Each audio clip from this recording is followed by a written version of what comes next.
Bon bah ma foi ça va être un achat manga assez cool, vraiment il y a pas mal de petites pépites et une dédicace. Est-ce qu'on commencerait pas par la dédicace? Parce que là c'est bon, en plus il y a beaucoup de youtubeurs qui vous ont montré cette dédicace. J'ai pu la voir, oui je n'étais pas à la Japan Expo, mais j'ai pu avoir la dédicace de Gannibal le tome 13, je peux te la montrer hein. Hop, elle est taguée. Enfin, elle est taguée, elle est sous mon nom, donc Alexis, oui c'est sous mon nom, si tu le savais pas. Si tu le savais pas non plus, moi je suis à Montréal, donc je suis très loin de Paris, très loin de la France. Et voilà, bon, j'ai pas pu aller à la Japan Expo, mais Yerim Newsou, mon poteau, créateur de contenu, a pu le dédicacer pour moi. Voilà, j'avais fait un petit appel sur Twitter parce que franchement Gannibal, vous le savez, beaucoup de gens ont commencé le manga, enfin beaucoup de membres de la communauté ont commencé Gannibal parce que bah, je le conseille, hein, franchement souvent je le mets en avant et à raison parce que c'est un très bon manga. Et voilà, donc vous savez mon amour pour Gannibal et bah Yerim s'était proposé bah, pour me le dédicacer, enfin pour aller me le dédicacer, donc je le remercie parce que je le remercie vraiment fort parce que déjà la Japan Expo, il y a beaucoup de jours, beaucoup de choses à faire et tout, puis aller faire une dédicace juste pour moi, bah vraiment merci Yerim, hein, je t'ai déjà remercié par message, mais encore une fois merci, hein, je mettrai son petit TikTok si t'es curieux, d'ailleurs il fait beaucoup de créations de contenu au niveau des animés et des mangas, très cool, franchement merci Yerim encore une fois. J'ai pu avoir mon tome dédicacé, en plus c'est le tome collector, hein, c'est avec le coffret, donc voilà, ça fait trop plaisir. Merci à Meian aussi, bah, Yerim il allait voir Meian, il a dit que c'était pour moi, puis Meian m'a offert le tome, donc offert le tome collector, donc merci encore une fois à Meian, hein, vous régalez tout le temps. Allez, maintenant on va parler de service presse, on commence par quoi? Ah oui, bon tiens, un service presse très récent, celui-là je l'ai reçu hier. Holy Land, j'ai reçu hier et j'ai déjà lu le tome 1 parce que j'attendais énormément cette série. Très cool, franchement très cool. Je vais lire le tome 2 déjà pour avoir un avis un peu plus complet. Mais déjà, cette lecture du tome 1, c'est plutôt bien, il y a de la baston, il y a un héros qui est bon, je sais pas, pour l'instant il est un petit peu trop, voilà, je sais pas, un peu trop peureux, mais en même temps il castagne très fort. Tu sais, il y a un peu ce revers de la médaille, enfin un peu cet opposé qui se croise avec ce héros super puissant techniquement, ou qui a l'air d'avoir des habilités, non il est pas fort techniquement, mais il a l'air d'avoir des réflexes et une force assez colossale par rapport à sa taille et son gabarit, donc je pense que voilà, s'il s'entraîne, s'il est entouré des bonnes personnes, ça va devenir un cador, donc voilà, franchement on attendait énormément de cette série parce que bah, j'ai découvert Kujimori avec, hop, tiens j'en profite, Genesis, que j'ai lu assez récemment, j'avais vraiment adoré, enfin j'aime beaucoup Genesis, et Holy Land c'est un de ses classiques. Kujimori, pour ceux qui ne le savent pas, c'est aussi le poteau à, enfin le poteau, un peu de respect, c'est le pote à Kentaro Miura, l'auteur de Berserk, c'est notamment bah, Kujimori qui reprend la direction de Berserk, donc voilà, les nouveaux chapitres qui sont sortis sous sa supervision, très grand mangaka malgré tout, qui a un trait assez difficile franchement dans Holy Land. Je pense, hein, peut-être que j'ai des bêtises, mais Holy Land ça a été fait avant Genesis, parce que Genesis c'est quand même plutôt bien dessiné, mais même si le style est un peu bof, et Holy Land c'est pas très ouf, franchement le style de dessin c'est pas fou, mais moi tant que l'histoire est bonne ça me dérange pas trop. Puis bon bah je te les ai montrés, hein, j'en profite pour les montrer plus sérieusement, mais le tome 6 et le tome 7 de Genesis, je dois être au tome 5 au niveau de ma lecture, ou au tome 4, je sais plus, voilà, merci Manga Collect avec l'option payante, là je peux le voir où je suis, parce que moi j'ai l'option payante où tu sais tu peux mettre les tomes lus, donc ça c'est très pratique, sinon j'arriverai pas à retenir, franchement j'arriverai pas à retenir.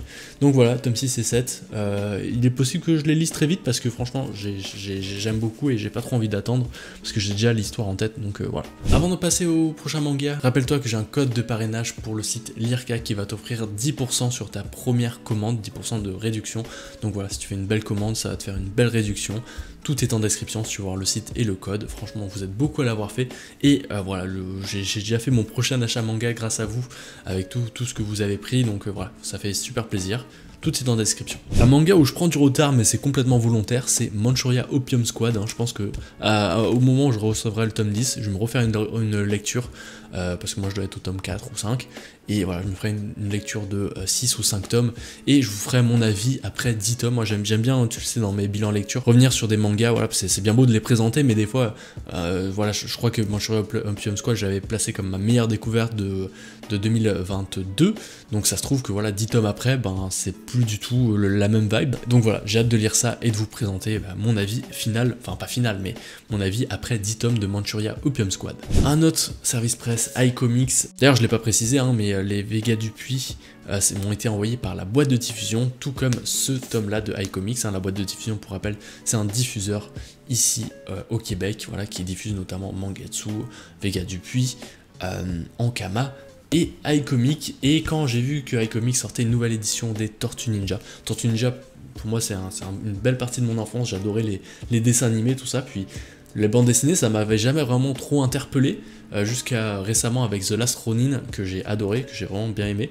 Je sais pas si je vous en parlerai peut-être sur la chaîne, je sais pas. Je sais que les comics ça vous intéresse pas tant que ça, mais voilà. Et voilà, c'est comme habituellement avec les comics, voilà, il y a beaucoup de chapitres, beaucoup d'histoires, avec des dessinateurs différents, donc c'est sûr qu'il faut s'accrocher. Mais voilà, moi à travers cette lecture, j'espère en apprendre plus dans cet univers, parce que à l'époque je lisais juste, enfin je regardais juste les animés, et donc oui, t'as la base avec les 4 tortues, Splinter et comment il s'appelle le grand méchant là, Shredder, je crois qu'il s'appelle Shredder, ouais. Et donc voilà, t'as les bases, mais il y a plein d'autres personnages qui entourent cette série. Puis voilà, comme j'ai beaucoup aimé The Last Ronin, je me suis dit allez vas-y, faut que tu te lances. Et en plus bon c'est gratuit, hein, ils me l'ont envoyé, donc c'est pas trop difficile. Je sais qu'en plus au Canada il coûte cher quand même ce tome là, donc je suis plutôt chanceux, Maintenant on passe au manga que j'ai acheté, et est-ce qu'on commencerait pas avec les lourds, la catégorie poids lourd, hein, on va dire, avec Fleur de Pierre, le tome 2 de chez Revival peut-être, c'est mieux comme ça, Revival, alors là, qui m'avait vraiment subjugué avec ce tome 1, j'avais adoré. On est vraiment en pleine Seconde Guerre mondiale, et il se passe plein de choses. On a ce petit héros qui est au cœur de pas mal de problèmes, hein, qui a perdu sa famille, qui en plus apprend à la fin du tome 1, est-ce que c'est un spoil? Non, je sais pas. Non, c'est pas trop un spoil, ça va. Ça va peut-être te donner envie de le lire, mais attention, petit spoil, il apprend qu'à la fin du tome 1, que son grand frère est impliqué du côté des grands méchants allemands. Donc voilà, il y a pas mal de choses à découvrir. Puis au niveau graphique, voilà, on sent que c'est de la belle, on sent une inspiration de la bande dessinée franco-belge, je sais pas, enfin je trouve, moi en tout cas, je sais pas si c'est le cas, mais en tout cas voilà, pour moi il y a du franco-belge dans Fleur de Pierre, et c'est une excellente bande dessinée, manga bande dessinée, avec voilà des histoires qu'on voit pas trop souvent dans la Seconde Guerre mondiale, hein. Il y a beaucoup de films, de mangas, de séries qui traitent de la Seconde Guerre mondiale, et très peu l'abordent comme Fleur de Pierre, donc très intéressant. Catégorie heavyweight encore une fois, hein, avec le tome 2 et le tome 3 de Lone Wolf and Cub, hein. J'avais dit que j'allais continuer la série une fois que j'allais avoir un chez moi un peu plus, on va dire, où je vais rester un peu plus sur le long terme, parce que voilà, je voulais pas juste avoir des cartons de 50 kilos avec des Lone Wolf and Cub dedans. Il se trouve que maintenant je suis dans un chez moi où je vais rester un peu plus longtemps, et voilà, je reprends la série. Bon, comme tu le vois, ils sont sur blister, donc j'ai pas commencé à les lire. Voilà, beaucoup de lecture, hein. Franchement beaucoup de lecture, j'essaie de lire, hein. Moi mon rythme de lecture moyen c'est 1 à 1 tome et demi par jour, donc bon, hein, pour lire des Lone Wolf and Cub faut trouver le temps, mais c'est sûr que je vais m'y mettre, c'est sûr. D'ailleurs c'est des tomes qui coûtent un bras, hein. Ça coûte un bras, donc bon, hein, pour compléter la série, ça se mérite, c'est des beaux petits cadeaux qu'on se fait en tant que fan. Je me suis lancé sérieusement dans ma relecture de Vinland Saga. Dans ma main actuellement j'ai 6 tomes, hein, du tome 8 au tome 13. Actuellement au niveau de ma lecture je suis au tome 10, hein. J'ai fait une petite pause pour lire un peu des nouveautés que j'avais, tout ça, pour pas rester que dans du Vinland Saga, mais c'est une série que j'ai appréciée, voilà, je l'ai lu en série, hein. J'ai lu du tome 1 au tome 10 sans coupure, et c'est excellent, et donc là je pense je vais me faire du tome 11 au tome 20 peut-être, comme ça, et puis voilà, petit à petit je vais rattraper. Je pense qu'en fin d'année j'aurai rattrapé mon retard, à savoir que à l'époque j'avais lu en scan, donc toujours au tome 10, c'est des choses que j'ai lues. Moi je pense que j'ai lu jusqu'au tome, je pense que jusqu'au tome 15, je crois 15 ou 16 j'avais lu en scan à l'époque. Et j'ai décidé de commencer le manga parce que je me suis dit non, c'est trop, ce manga est trop bien. Je manque de respect, déjà lire des scans c'est pas ouf, mais là franchement ça méritait d'être dans ma mangatech, et donc voilà, je répare mes fautes et j'achète les mangas. Oui, c'est ça, des fois les scans ça sert à ça, hein. Tu découvres des séries, tu tombes amoureux, t'achètes les mangas, hein. C'est comme ça, ça fait partie des aventures, ça fait partie de l'aventure de fans de manga, hein, les scans, hein. Pour moi c'est pas dépareillé. Ensuite je te montre 3 mangas que je n'ai pas lu encore, donc je vais pas t'en faire vraiment toute une promotion, mais Red Flower, le tome 1, un manga français, francophone, qui a été fait en France, édité par Glénat, donc très cool. Voilà, c'est un manga qui a quand même pas mal fait parler de lui. Il y a beaucoup de créateurs de contenu aussi qui en ont parlé, hein. Ed Le Fou a notamment fait des interviews et fait des avis lecture dessus, fait des interviews de l'auteur qui s'appelle Louis. Il y a aussi, il y a pas de Il y a aussi Pain sur la planche qui a fait une excellente entrevue avec Louis. Donc bref, j'en avais beaucoup entendu parler, puis enfin il arrive au Québec, donc bah, je me suis jeté dessus. Hein. Qualité graphique, c'est excellent, puis l'histoire, ça a l'air de changer de ce qu'on peut voir avec d'autres inspirations, notamment africaines, vaudou, tout ça. Moi, comme j'ai vécu en Guadeloupe, le vaudou et tout, j'ai les refs, donc je pense que ça va me faire kiffer. Donc voilà, j'ai hâte de me plonger dedans, je pense que ça va être dans mes prochaines lectures évidemment. Puis bah tu l'as vu aussi, Asadora, le tome 7 et Poisson quotidien. Poisson quotidien, je l'ai acheté parce que je l'avais vu d'occasion, mais actuellement j'ai jusqu'au tome 3, donc il me manque le tome 4. Et c'est une série qui est finie en 6 tomes. À l'heure où je tourne cette vidéo, le tome 6 est en train de sortir là, il est sorti aujourd'hui d'ailleurs. Donc voilà, j'avais lu le tome 1, j'avais kiffé. Je vais m'acheter les 6 tomes au total, enfin je vais compléter la série, puis je vais faire une lecture voilà, de début jusqu'à la fin, parce que voilà, dans les mangas à 6 ou 5 tomes, c'est bien de tout lire d'un coup, franchement c'est mieux. Puis Asadora aussi, c'est un manga où je dois être au tome 4 ou 5, c'est excellent, franchement j'ai vraiment kiffé, hein, c'est du Naoki Urasawa.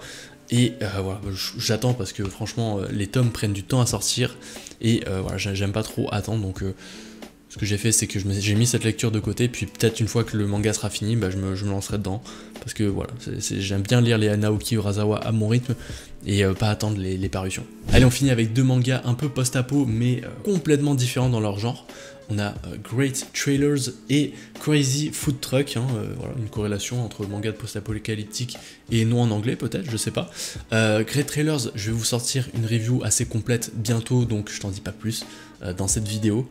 Mais ce que je peux dire, c'est que j'ai plutôt bien aimé, mais j'ai quelques craintes. Par contre, Crazy Food Truck, voilà, je l'ai acheté sur un coup de tête, parce que j'ai vu que c'était une création de Kiun, et Kiun qui ont notamment fait une création originale avec Léviathan en 3 tomes, qui est vraiment très bien. J'ai lu le tome 3 hier soir. Trop cool, vraiment j'ai adoré. Je pense que je vais vous faire un bilan lecture, ou bref, c'est sûr que j'en parlerai sur la chaîne de Léviathan, parce qu'il y a beaucoup de belles choses à dire autour de ce manga. Et quand j'ai vu qu'ils avaient fait une autre création originale avec Crazy Food Truck, je me suis dit bah tiens, je vais me lancer dessus. Et c'est pas fou. Franchement, Crazy Food Truck, c'est vraiment moyen. Voilà, j'aime pas défoncer des mangas pour rien en vidéo, mais je trouve vraiment pas ça très bon. C'est une série qui sera en 3 tomes, donc est-ce que je lirai la suite? Je sais pas, probablement pas. Je pense que j'ai beaucoup trop de lecture à passer devant ça pour lire 2 tomes de Crazy Food Truck. Enfin bref, le tome 1 n'était pas terrible, hein, pour te faire la petite histoire. On est dans un monde post-apocalyptique. Classique, hein, désertique, il manque de l'eau, classique un peu, pas trop, parce qu'en fait on va dire que le désert a remplacé la mer, et les animaux marins se sont adaptés et vivent en mer. Enfin il y a ce petit truc là, et nous on va suivre ce vendeur qui vit dans un food truck et qui vend des sandwichs, tout ça, sauf qu'il y a 0 client, il est dans un désert et les peu de gens qui croisent n'ont pas d'argent, donc c'est assez marrant, il fait des plats excellents. Puis il va croiser la route d'une fille qui a des super pouvoir, enfin qui a des habilités assez spéciales, et qui est recherché par contre par une sorte d'entité on va dire militaire, et ils vont se faire pourchasser de ville en ville, et eux ils vont riposter. Enfin bref, il y a quand même pas mal d'actions, mais globalement je trouve ça très moyen. Enfin vous pouvez vraiment passer votre chemin sur Crazy Food Truck, ça vaut pas trop le coup. En plus il y a beaucoup de nudité pour pas grand chose. Voilà, peut-être que du coup ça va en intéresser certains, mais franchement non, même ça vaut pas le coup. Ça vaut pas le coup, Crazy Food Truck moyen. Merci d'avoir regardé la vidéo jusqu'à la fin, on se retrouve la semaine prochaine évidemment pour une nouvelle vidéo.